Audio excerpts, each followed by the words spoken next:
Mission Control Team, we're counting on you to establish the first sustained digital link to the Clory. A month of preparation, and it all comes down to this moment. Make us proud. Lieutenant Somira Sam Ryder took a steadying breath, adjusting her headset as she gazed into the massive holo screen. Her team of 5 elite explorers stood by her side. This mission, dubbed the Internet Expedition, was humanity's first direct attempt to interface with an alien network. It was risky. The Clory, an alien civilization known for their profound networked society, had cautiously opened a portal to their equivalent of the Internet. For the first time, humans would try to navigate it. She looked to her team, composed of linguists, engineers, and cyber specialists. All right, Tim, we're heading into the unknown. Be ready for anything. The Clory network, or Intermind, was as mysterious as it was advanced. Clory society valued intellectual and emotional links over spoken or written language. Their communications were a tapestry of memories, emotions, and symbolic thought. Humans had studied them from a distance, but fully accessing their world of thought was uncharted territory. This mission was designed to change that. The team activated their suits, mentally prepping themselves for what would be the most surreal digital journey of their lives. They plugged in, and the familiar lines of code faded into a dazzling, multi-sensory realm. They had arrived. Log entry 3. Sam, the Clory network. It's like swimming in feelings and colors. Dr. Alice, fascinating. Their web pages are sensory archives of memories and emotions. No HTML, no binaries, just experiences. As they moved through the waves of color and sensation, Sam felt an unexpected warmth radiate towards her. She focused and realized it was a Clory memory. The alien remembered a moment of unity with another being, a tender emotion humans could only compare to love, but layered in purpose and shared growth. Engineer Mark feels a bit personal, doesn't it? The team laughed softly, a mix of nerves and excitement. This was it, a direct glimpse into the heart of the Clory. Sam marveled at how open and vulnerable the experience felt, like the Clory were offering parts of themselves as a greeting. Log entry 5. Sam, something's changing. The memories are less abstract now. There's a focus. They're interacting with us. An alert pinged on their shared HUD, and text appeared in human language. Welcome, travelers. It was a direct message from a Clory host, and then, like a soft breeze, the message was gone, but its echo, its presence remained with Sam. The Clory were intrigued by them, curious about humans and their seemingly boundless urge to explore, connect, and build bridges, even in realms as intangible as this. Then came a barrage of new memories, almost overwhelming in their speed and complexity. The Clory seemed eager to understand the humans' need for connection, an idea foreign to their species. To the Clory, connection was a constant, interwoven part of existence. There was no word for loneliness, no concept of solitude. Log entry 7. Dr. Ellis, this is incredible. They're not only letting us in, but actively seeking to learn from us. The team felt the Clory's bewilderment, woven into an invitation for knowledge. How could humans, with their disconnected minds and bodies, forge bonds that rivaled the natural unity of Clory society? One of Sam's engineers, Connor, shared a memory with the Clory's wife giving birth to their first child. The Clory's response rippled through the network as an outpouring of emotion, a blend of amazement and reverence. To create new life through shared love, unconnected by the natural collective, was awe-inspiring to them. Sam, they're starting to understand us in a way we didn't think they could. The Clory returned the gesture, sharing memories of how they collectively raised and nurtured their offspring in a seamless symphony. They saw life as a communal song that grew and evolved with each voice added to it. Log entry 10. But then, an unfamiliar sensation pulsed through the team. Resistance. A shadowy, fluctuating entity was present. The Clory called it the silent gap. It was an anomaly within their network, an idea they couldn't fully understand and feared. It represented the boundaries they avoided, the outer limits of their hive mind. The Clory host sent another message, brief and laden with apprehension. Do not approach. The human explorers were different. However, humans didn't shy away from the unknown. Sam and her team moved closer, driven by the instinct to explore, to face the unexplained. The silent gap felt like a living void, a paradox of presence and absence.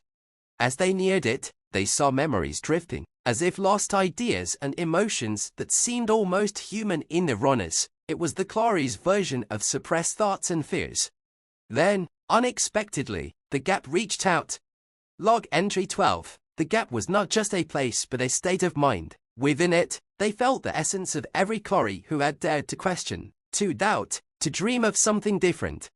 Dr. Ellis, it's like they have an instinct to be unified, but are haunted by a trace of individuality they don't understand. That was the Clory paradox. They longed for unity but harbored an ancient fear of losing their collective self to isolated individualism, a path humanity had taken. To bridge this divide, Sam shared one final memory. She thought back to her own isolation, her time in deep space, missing the warmth of human company, yet knowing that she had her crew, her family, her friends back on Earth. She shared the feeling of togetherness that could span any distance. The gap responded, reaching out with tentative curiosity. The Clory were beginning to see that the human experience of connection wasn't a weakness or a disjointed state. It was something they could learn from, a new path toward understanding both unity and individuality. Final log. When the team emerged from the Clory network, they were forever changed. The expedition had ended, but humanity had left a profound impression, a memory within the Clory of beings who sought connection, even when separated by light years and language barriers. Sam closed her eyes, the lingering feeling of the Clory's memories warm in her mind. She knew their quest had planted a seed, a path to true understanding between two species. And mission? Mission Control Log 001. Mission Control, Team, it's a go. You're the first contact humanity has ever had with the Sci-Fi. All we know about them is that they're incredibly curious, and that they communicate by biosensory transference. Stay sharp, and keep the line open. Lieutenant Samira Sam Riger exhaled, the familiar hum of her suit's interface steady in her. She looked at her team, a mix of scientists and diplomats, each prepped for what might be the most sensitive encounter in human history. This mission, Galactic Threshold, was their first attempt to interact with the Sci-Fi, a species as elusive as they were intriguing. From what little humanity had gathered through passive observation, the Sci-Fi had a society woven with intricate layers of connection. Unlike humanity's sense of individuality, the Sci-Fi experienced existence through what they called the Fold. This was a seamless consciousness, a community of intertwined thoughts and experiences. All right, Tim, remember, Sam said, we're here to understand, not to impose. We take it slow, learn what we can, and make sure we come back safely. They stepped through the dim glow of the portal, and immediately the world around them transformed into something surreal and organic, as if the very space around them was alive. Log 002. The Sci-Fi's world was a marvel. It was like walking through a tapestry of sensations, each one carrying emotion, memory, and meaning. The colors around them shifted in response to their movement, creating ripples of light and emotion that felt both welcoming and cautious. Dr. Alice, amazing, their surroundings are responding to us. It's like they're reading us at a fundamental level. Their surroundings pulsed with curiosity, the Sci-Fi attempting to understand these visitors from another star. Small wisps of color floated around them, studying them like curious sentinels. Sam, they seem curious about us, but they're cautious. Let's not make any sudden moves. The team moved slowly, letting their hosts adjust to their presence. The colors began to organize, forming shapes and symbols, messages. Log 004. They deciphered the first few symbols with difficulty. The Sci-Fi language wasn't one of words, but a series of emotions woven together into symbolic clusters. The symbols changed, forming a representation of something resembling a hand reaching out. It was tentative, hesitant. Then the message blossomed into a wave of colors, communicating their name for this encounter: Threshold of Kin. Sam, Threshold of Kin. They're trying to tell us they're open to learning about us. A symbol appeared in front of them, this time accompanied by a surge of emotion, a kind of longing. The Sci-Fi were intrigued by humanity's apparent separateness, by the individual identities of each team member. The concept of individuals who were distinct but still connected was foreign to them. Engineer Mark, they're like the Clory in some ways. but even more bound together. It's like they're trying to understand why we're not part of their fold. Log 006. Sam, let's try to give them something. An exchange. Sam thought for a moment, then initiated her neural link. She chose a simple memory, her first day on Earth's exploration team, the thrill of stepping into the unknown but knowing she had a team beside her. As she shared, the colors around them shifted, drawing closer. Athi responded by sending back an emotional wave, a feeling of unity, warmth, and connection, what it meant for them to be one in the fold. Their minds hummed with a sense of connectedness, a boundless flow of thought, feeling, and intention. It was like nothing the humans had ever experienced. Dr. Ellis, they're showing us how it feels to be one of them. It's overwhelming but beautiful. Yet, as they absorbed the sensation, a question formed among the Athi. It rippled out through the colors, a single idea that resonated with a note of vulnerability. What is it to be alone?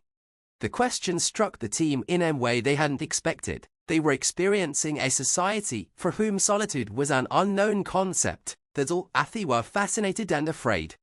Log 008. Sam knew what she had to do. She thought back to one of her most personal memories, a time when she felt the weight of isolation. She had been on a long, deep space mission, far from her family and friends, the silence of the ship her only companion.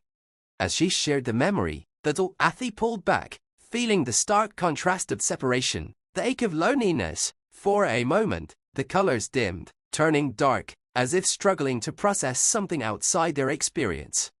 Then, the Athi began sharing memories of their own. They showed her what they feared most, a distant memory from their species' infancy. Back then, they had experienced the birth of individuality and accidental fragmenting of the fold that they viewed as traumatic. The fold had eventually reformed, but the memory of that separation haunted them as a kind of ancestral scar.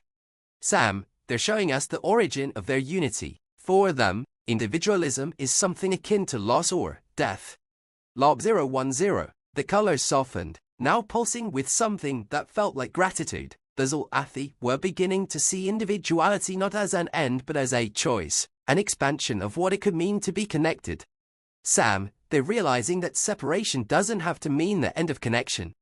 The Athi sent one last message, a request. They wanted to feel what humanity called love, something distinct yet connected, something they could only understand through experience. Sam and her team each shared memories of love, the birth of a child, the comfort of a friend, the camaraderie of a shared mission. The colors around them swelled, shifting into hues that resonated with warmth, vulnerability, and unity. Threshold of kin, you are now a part of the fold.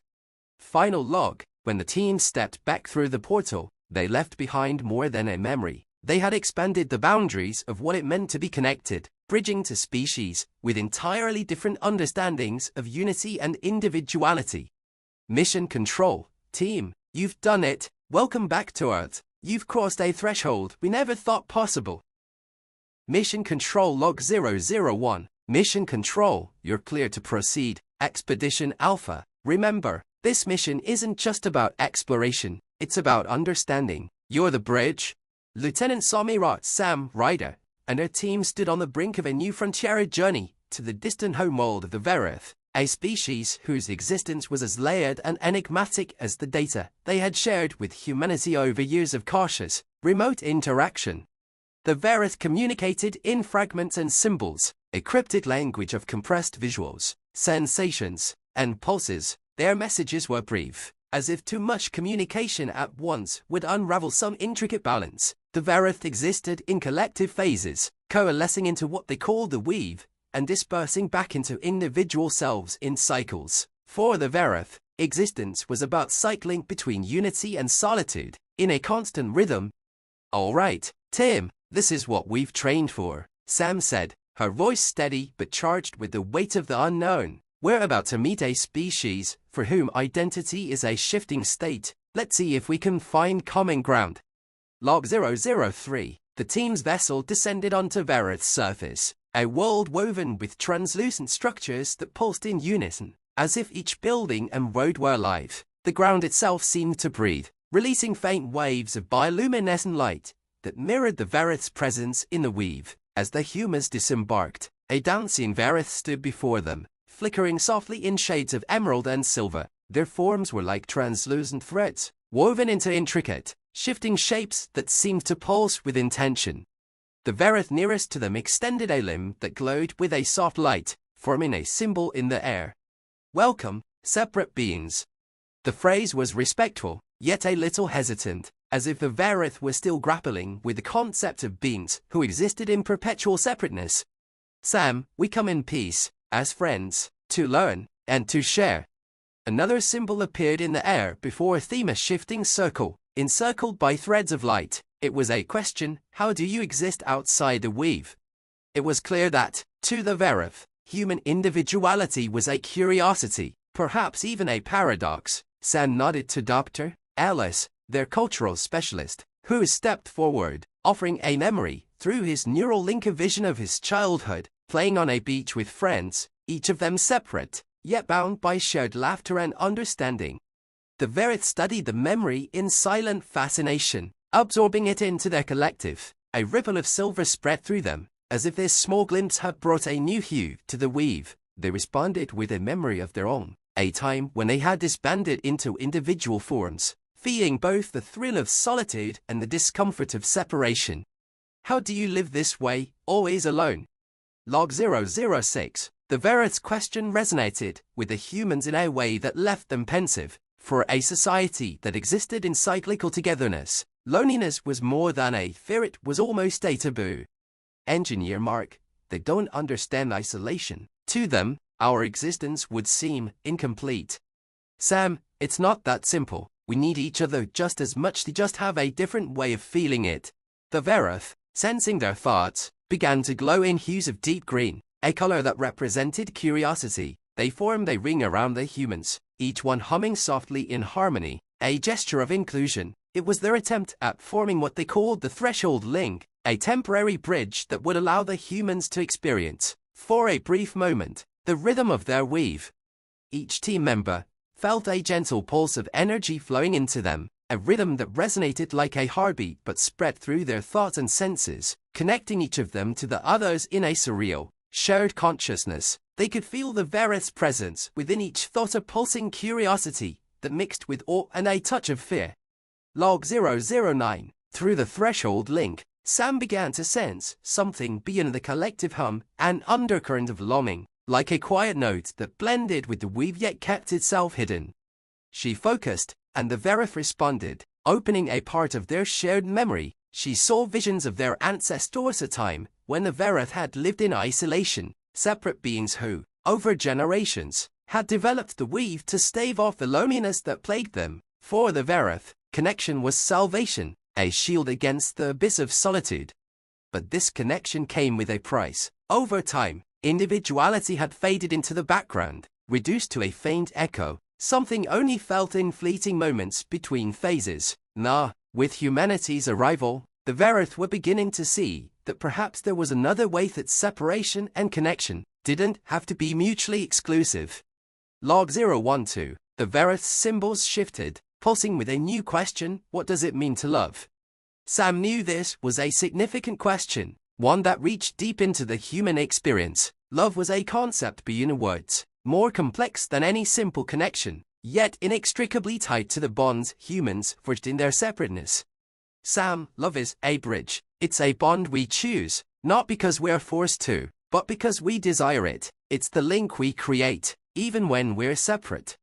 The Varith pulsed with hues of blue and green, absorbing this new concept. They responded by sharing an ancient memory of their own, a time when their kind had first learned to connect, to reach out in unity. For them, this bond was not chosen but instinctual, a way of life. But now, they wondered if love, as humanity described it, was something that could exist within their weave. They sent a final, hesitant symbol into the air. Will you show us this, love? Log 015. Sam's team decided to share their most cherished memories: a parent's embrace, a lover's touch, a friend's laughter. Each human offered up a piece of their life, fragments of a love that crossed distance and time, individual yet collective in its own way. The Varith absorbed each memory, and as they did, their forms began to shift, colors blending into vibrant shades they hadn't shown before. The weave became richer, fuller, as if the humans' memories had breathed new life into it. Mission Control Log 001. Mission Control. Bravo team, you're entering the outer reaches of Rillian space. Remember, the world don't think like we do. Their society is based on an intense, uninterrupted unity. We don't know how they'll react to the concept of separation. Lieutenant Samira Sam Ryder braced herself as the ship approached the Rillian boundary. The Vril were known as a race of pure unity, an entire civilization existing in what they called the echoed mind. A single consciousness where every individual's thoughts and experiences flowed seamlessly into one another. The idea of individuality was so foreign to the Vril that even early diplomatic messages from humanity had left them perplexed, almost disoriented.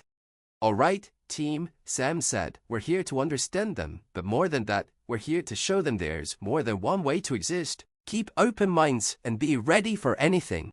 The ship docked at a Vrillian structure, a shimmering sphere that radiated a warm, pulsing energy. As they exited, the team felt an immediate wave of sensation, thoughts, emotions, images all blending together in a continuous stream. This was the echoed mind, and they had just entered it. Log 003. Sam and her team stood amidst what felt like a waterfall of thought, each drop a fragment of a Vrillian's mind. Brief flashes of color, sounds, and emotions. The stream was endless, flowing with memories and impressions that overlapped and intertwined, a blur of collective consciousness. Dr. Ellis, "It's overwhelming. This is more than shared thought. It's like they don't know where one thought ends and another begins." The Vril welcomed them with a pulsating rhythm, a frequency that resonated as a greeting. The team began to interpret it as an invitation, a welcome to join the echoed mind. A message emerged from the poles, echoing through each of them. "How do you exist in such silence?" The team glanced at each other. Silence, another word for solitude. The Vril couldn't fathom an existence separate from the echoed mind. Sam felt the weight of their confusion, tinged with something like sorrow, as if humanity's separateness was a tragic state. "Sam, we exist together in a different way, through choice, through bonds we form on our own." The Vril responded with a ripple of silver and violet light, a soft hum of disbelief. "How can one choose to be alone?" Log 005. Sam wanted to show them, but she knew they needed to approach carefully. She chose a memory, one from her childhood. Standing on the shoreline at sunrise, utterly alone, yet feeling at peace, she felt a warmth as she shared it, and the Vril's reaction rippled out, tinted with confusion but also fascination.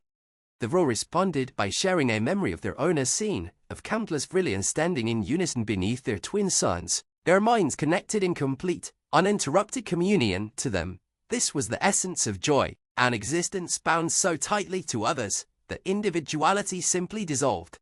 To be separate is loss, they conveyed. But beneath this conviction, Sam sensed something else, a faint tremor of yearning. Like an old, buried memory, she focused, and the echoed mind hesitated before allowing her a glimpse into a memory fragment. Log 007. Sam found herself in a vision from eons ago. At the dawn of the Vril civilization, there had been a time when the Vril were separate, each one living a life in isolation. But as they advanced, they began to weave their consciousness together, forming the echoed mind. Solitude became a memory, then a myth, and finally, a feared relic of the past. A wave of emotion washed over the team, an ancient, unspoken fear. To the Vril, solitude was not just incomprehensible, it was a threat, a reminder of an era they had left behind. Dr. Ellis, they see individuality as regression. It's like they're afraid of losing the echoed mind. The Vril's presence surged, resonating with determination, a reminder of their collective strength. Unity is survival, separation is destruction. But even as they conveyed this, Sam sensed a hesitation in their certainty. A faint ripple of doubt had surfaced within the echoed mind. Log 009. The team decided to go deeper, sharing memories of human connection, friendships, family gatherings, a celebration of lives bound together, yet distinctly individual. Each memory carried a sense of belonging, a way of being together that was chosen and cherished, even when apart. The echoed mind pulsed with a mixture of emotions, curiosity, wonder, and something that felt almost like longing. The Vril were beginning to see that unity didn't have to mean losing individuality, that perhaps there was a different way to connect. And then, a question emerged from the echoed mind: what is love? Sam felt her breath catch. This was the heart of humanity's strength, a connection that defied both solitude and unity. Love was an individual bond that crossed boundaries, a bridge formed not by merging but by choice. Sam, love is seeing another person, separate yet connected, and choosing to reach out. It's a connection that exists despite differences. The Royals' response was immediately a rush of colors, emotions, and images as they tried to grasp this alien concept in their existence. Love had never been a choice. The connection was constant, as natural as breathing, yet devoid of the willful reaching that defined human bonds. The echoed mind trembled, and a flicker of individuality appeared, a single Royal stepping forward, separating from the collective. It was tentative, and the others watched in awe, an unprecedented break in the echoed mind. Log 011. The lone Royal hesitated, shimmering with a faint light that pulsed independently from the echoed mind. The other Vrelians recoiled, watching this individual with a mixture of fear and wonder. Sam and her team held their breath, sensing that they were witnessing a transformation, a reawakening of individuality within a species that had long abandoned it. The Royal's pulse resonated with a simple, vulnerable message: who am I? This question struck a chord, resonating with each human in turn. It was a question humanity had asked itself for centuries, a fundamental mystery at the core of existence. Sam, you're yourself, and that's something worth discovering.